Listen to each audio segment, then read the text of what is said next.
Good day, dear friends. You got Gord, your hurtin' hippie, with episode 127 of Hippie News Network, HNN, where your anchor is baked, but your news is not faked.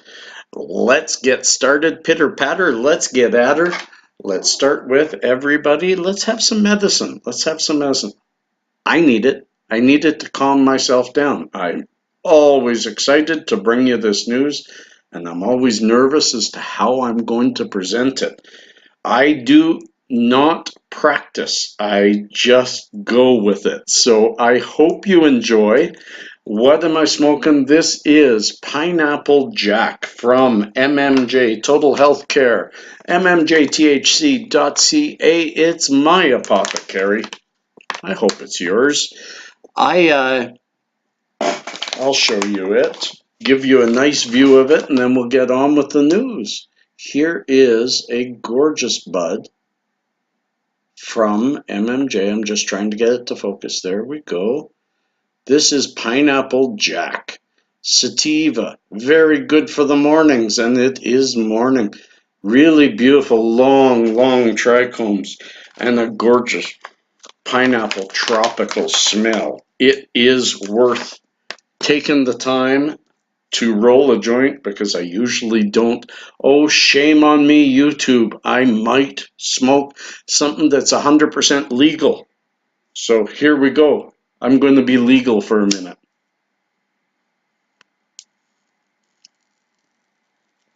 But I know y'all didn't tune in to hear a hippie ramble. So instead, I'm going to switch you over first to a new opinion piece because I want to talk about this YouTube debacle. Yes, this is Hippie News back after 2 episodes away. Back on YouTube.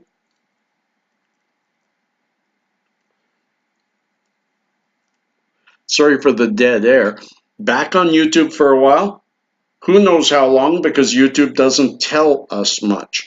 But let's throw this over to Gordy Birch, our op-ed editor, and then we'll come back to Gordy Birch, the hippie.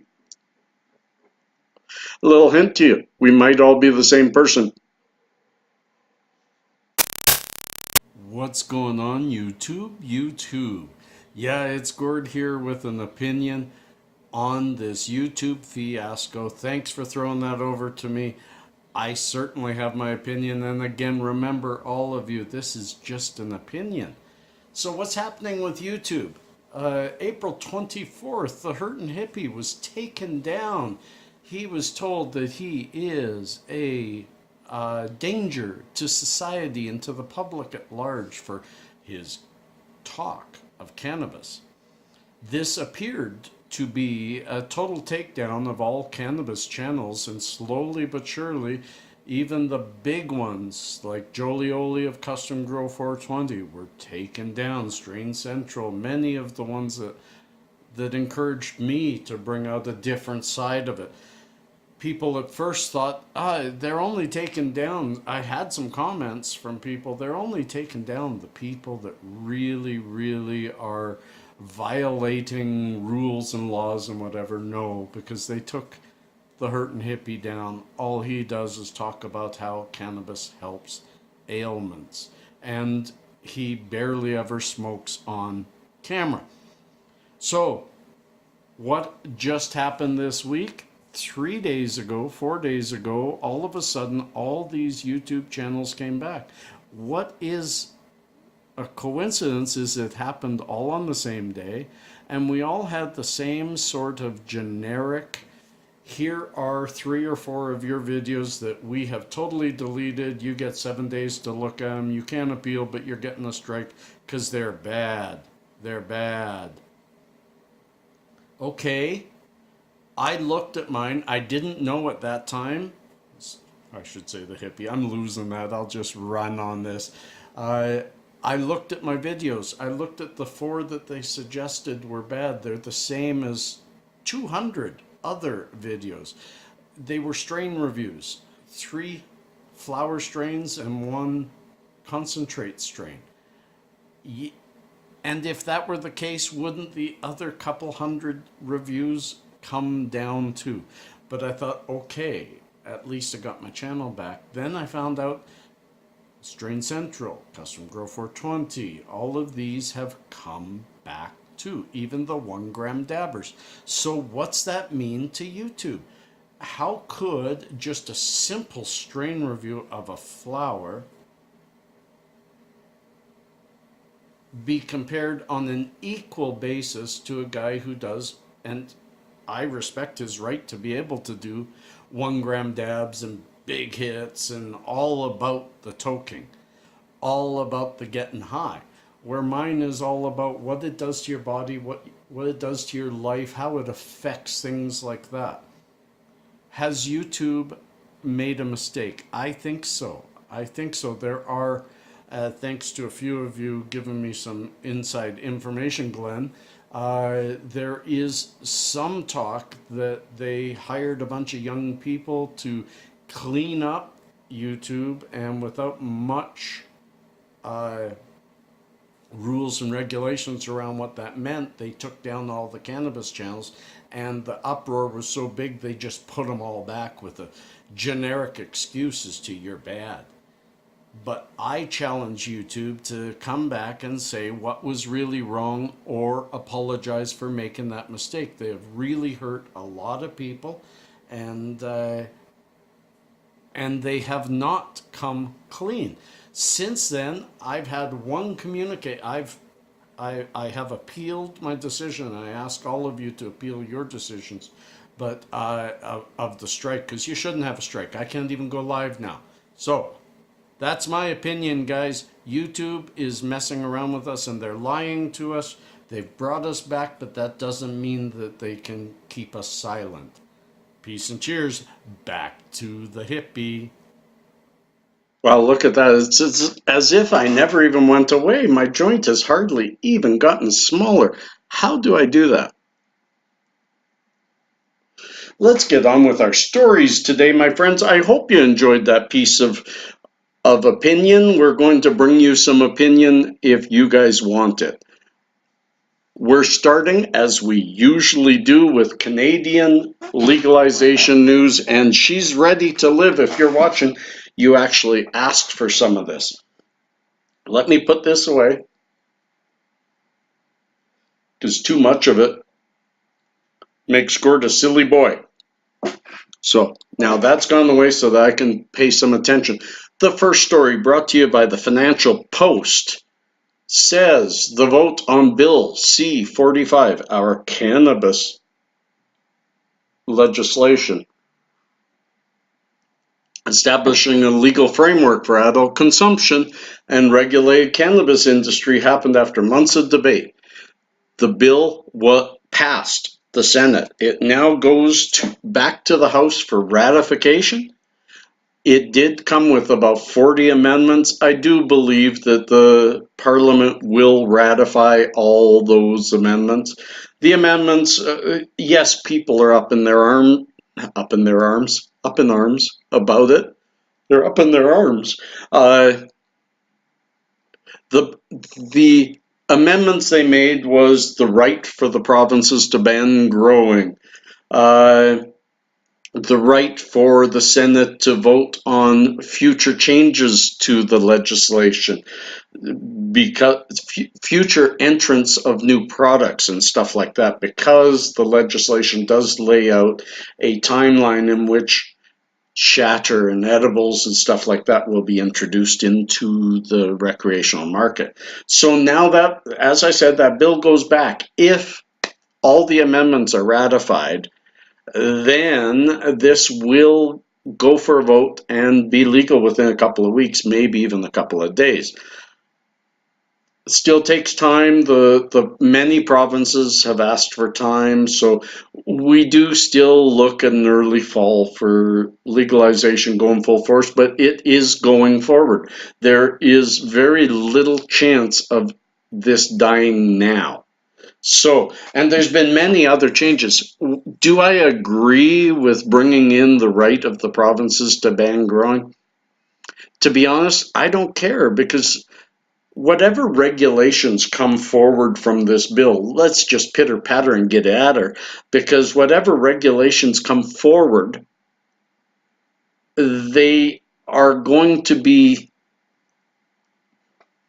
they're going to provide a history of whether that regulation is worthwhile, restricting, positive, negative, whatever, and then future legislation, this is going, it's going to create platforms from which people will run for office and stand for getting rid of the ban on growing. They're only suggesting banning growing in Quebec and maybe Manitoba. Don't fully understand that. Maybe a bigger grab by business that way. If people grow their own, they won't buy any, and that isn't really true. So who knows? And I don't care. I say let's get going forward, and we spend the next 5 to 10 years voting out people who are proposing or standing up to bad regulations, and voting in people who want to deregulate and make it calmer and an easier marketplace. It needs to be an easier marketplace. I could talk for hours on that. Let's move on to the next story.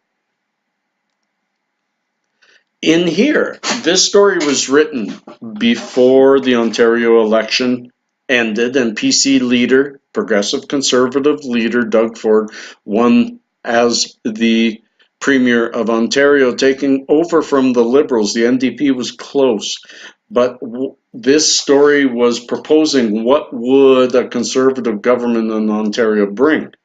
So I need to back y'all up a bit, because I know a lot of you watching are not Canadian. Is the Ontario province has already decided, under the Liberal leadership it had, to be 100% Crown Corporation, to be government-owned cannabis stores, just as Ontario has all completely government-controlled liquor stores. Nobody has a private enterprise there. It's a very liberal type area. So this proposal, this was written just prior to the election, saying, what does it mean to cannabis if the Conservatives win? And the Conservatives have. So I'm just bringing to you that I'll read this bit, but basically this story says that Ford will bring with him the possibility of some private enterprise entering into Ontario. This is good news, because I've spoken many times on the fact that the government should not have their hand in business. Doesn't matter if it's cannabis, alcohol, or sheep stomachs. They shouldn't be in business. They're there to just provide the safety of the people. So I'll always be against government corporations, and that's basically what this says. I'll quote now. Early in his campaign, PC leader Doug Ford said he would be open to recreational cannabis sold out of government-run stores. I've always been open to a fair market, and I let the market dictate. I don't like government controlling anything.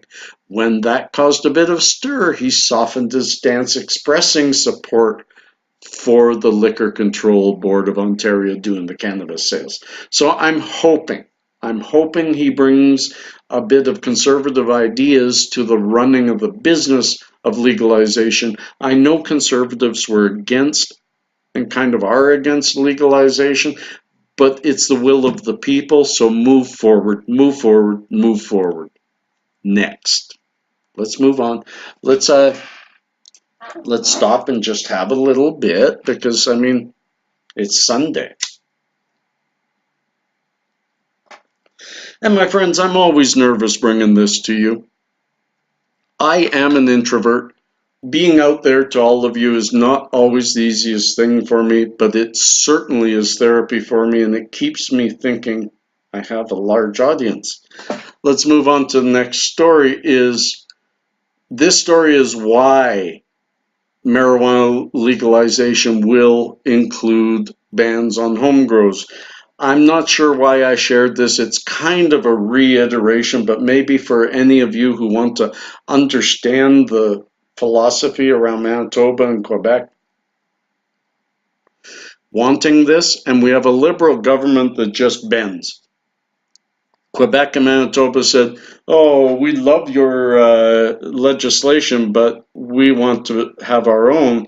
And instead of standing up and saying this is federal legislation, we need it to apply equally across, no, they caved. They gave in. And that's what this story is. I'm including it. I'm not going to spend much time on it. So we're moving on.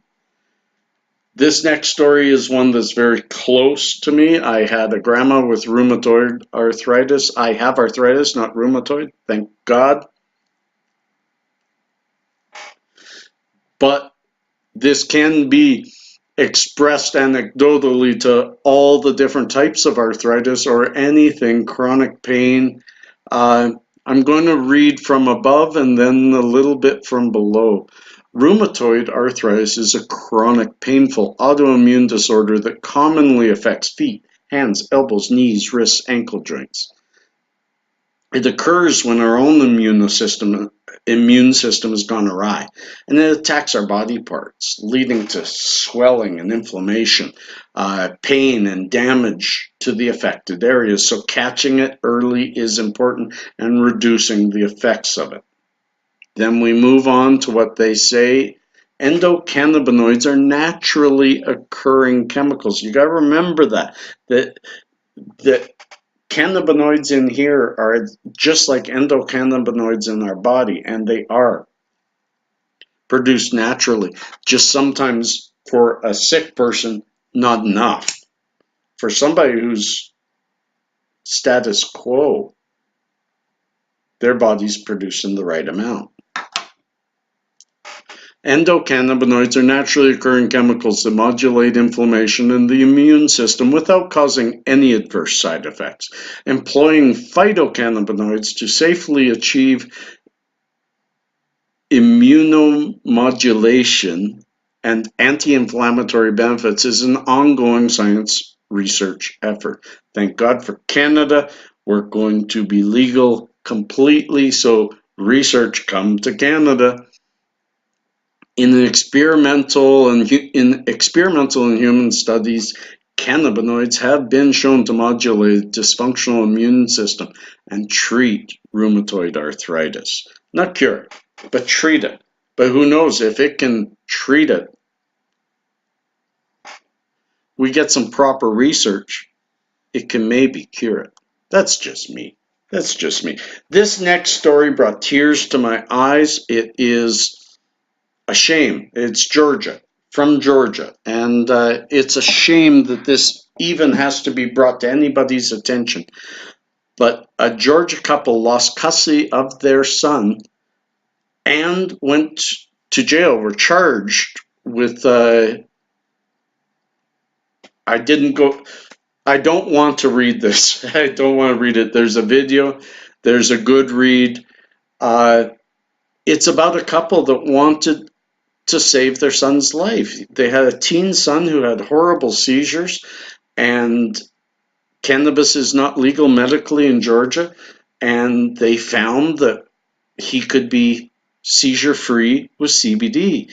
And yet, the fact that they were giving it to their son, they lost their son. He'd been taken away. They show a picture of him at the hospital, and the parents are now criminals for giving drugs to a minor when they were trying to save his life. These kind of things, I hope, also, Trump, the great pardoner, I hope he can hear some of these stories and pardon these parents and get this family back together and maybe move them if Georgia isn't going to move on medical marijuana, because this is ridiculous. I hate bringing those kind of stories to you all because it makes me mad and it brings me down, and I know it upsets all of you. But there's an evil side out there still trying to push this underground and keep it underground. And I want it to flourish and become just something that just happens, that nobody even looks at. Anyways, the final story, and a bit of opinion related here too, but I'm not going to throw it over to that guy. I think he's taking his hat off and his tie off. The World Health Organization met in Geneva, Switzerland this week to review a first of its kind report on the health and safety of cannabis, and President Donald Trump's Justice Department will almost certainly not be thrilled with the report's finding that marijuana is a relatively safe drug. Uh, I bring this story to you. I'm not going to read a lot of it again. I bring the stories to you. It's up to you if you want to read them or not. And I don't want to give you too much, but I just want to give a bit of opinion on it. I, again, do not feel that Jeff Sessions is against the cannabis industry.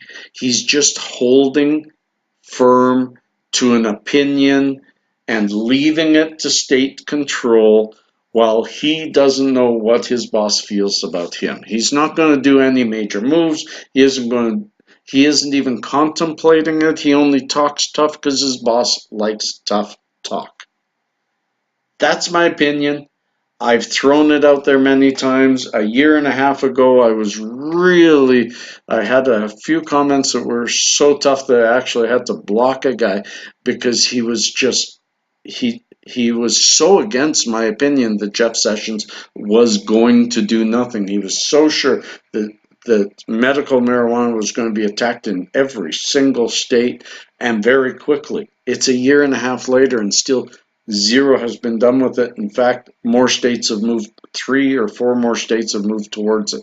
So, doesn't mean my opinion's always correct. I have been wrong. I'll just have to try and figure out when that was.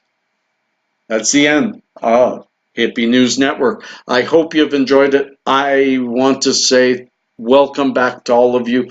Yes, I know I'm the guy that came back, but I've missed you all. All these comments below, I've been busy just trying to keep up with them because I love it. I love it. That's what I'm here for. If you haven't subscribed, please subscribe. Give it a thumbs up. Pass it along to somebody else, and let's share this wonderful plant. Peace and cheers, friends. Love and harmony. Support your local dispensary. Peace.